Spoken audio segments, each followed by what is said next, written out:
സുധീറാണ് വിളിച്ച് പറഞ്ഞത്. രാവിലെ ഒരു അനുസ്മരണമുണ്ട്, മണ്ണാറത്തറ അച്ഛൻ പറഞ്ഞിട്ട് വിളിക്കുകയാണ്.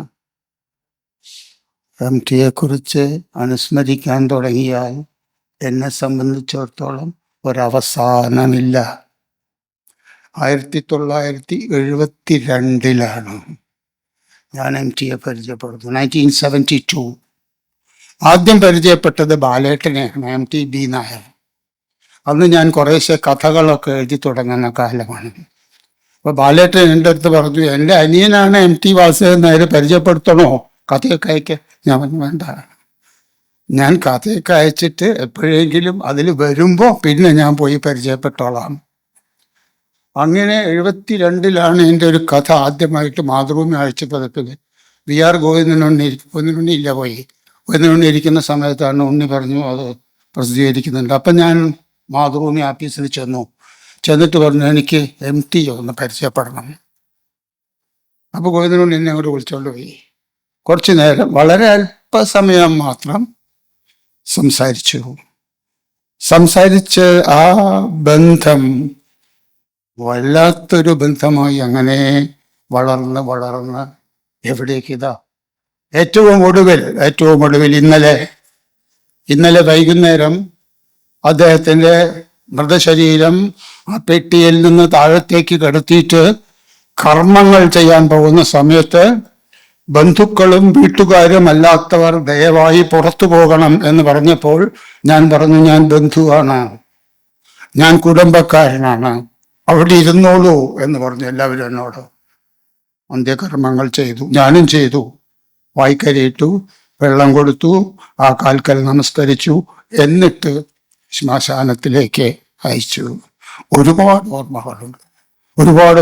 അത് മുതൽ ഇതുവരെ 72 മുതൽ 2024 ഡിസംബർ 26 വൈകുന്നേരം വരെ പറഞ്ഞാലും തീരില്ല ആ ഓർമ്മകളൊക്കെയും. യാത്രകൾ, ഒരുപാട് യാത്രകൾ. ഞാൻ MT എന്നാണ് വിളിച്ചിരുന്നത്. പലപ്പോഴും പലരും ചോദിക്കും, ഈ ഇദ്ദേഹത്തെ MT എന്നാണ് വിളിക്കുന്നത്, വാസുവേട്ടൻ എന്ന് വിളിക്കുന്നില്ല, MT സാർ എന്ന് വിളിക്കുന്നില്ല. ഞാൻ പറഞ്ഞു ആദ്യം അങ്ങനെ വിളിച്ച് ശീലമായി പോയി. എന്നെ ആ പേര് വിളിക്കുന്നതാണ് MTക്കും ഇഷ്ടം. അപ്പോൾ പല സിനിമാ ലൊക്കേഷനിലൊക്കെ പോയിട്ട് ചെന്നിട്ട് ഈ 4 കെട്ടൊക്കെ ഷൂട്ട് ചെയ്യുന്നത്, MT അതൊക്കെ ചെയ്തത് ശരിയാണോ, നിങ്ങൾ ആരോടാണ് ഈ സംസാരിക്കുന്നത് എന്നൊക്കെ ആളുകൾ ചോദിക്കാറ്. പക്ഷെ ഞാൻ പറഞ്ഞു എനിക്ക് എൻ്റെ ശീലം അതാണ്. ഞാൻ അദ്ദേഹത്തെ അങ്ങനെ വിളിച്ചിട്ടുള്ള, അദ്ദേഹം എന്നെയും ഗോവിന്ദൻകുട്ടി. ഇന്നാള് കഴിഞ്ഞ ദിവസം കഴിഞ്ഞ വെള്ളിയാഴ്ച ഹോസ്പിറ്റലിൽ ഇരിക്കുമ്പോൾ സരസ്വതി ടീച്ചർ എൻ്റെ അടുത്ത് പറഞ്ഞു, ഇതിനിടയ്ക്ക് 2-3 ദിവസം ഗോവിന്ദൻകുട്ടിയെ കാണണം എന്ന് പറയുന്നുണ്ടായിരുന്നു. അപ്പോൾ ഞാൻ പറഞ്ഞു എന്തേ എന്നോട് പറഞ്ഞില്ല എന്ന് ചോദിച്ചു. അപ്പോൾ അത് ഉറക്കത്തിൽ പിച്ചും പേയും പറയുകയാണ് എന്ന് ഞങ്ങൾ വിചാരിച്ചു, അതുകൊണ്ടാണ് പറയാതിരുന്നത്. ഞാൻ പറഞ്ഞു എനിക്ക് കാണാൻ പറ്റിയില്ല, അദ്ദേഹത്തിന് എന്നെയും കാണാൻ പറ്റിയില്ല. ഞാൻ അവിടെ കഴിഞ്ഞ വെള്ളിയാഴ്ച ചെല്ലുമ്പോൾ അബോധാവസ്ഥയിലാണ്, ശ്വാസം വലിച്ചുകൊണ്ടിരിക്കുകയാണ്.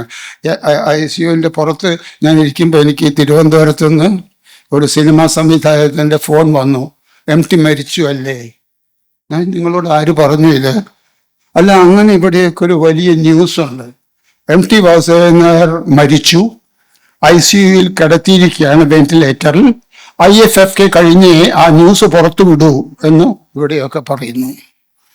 ഞാനിപ്പോൾ 5 മിനിറ്റ് മുമ്പ് ഞാൻ ICUവിൽ പോയതാണ്. അദ്ദേഹം ശ്വാസം വലിക്കുന്ന ഒരാളെ മരിച്ചു എന്ന് ഞാൻ പറയില്ല.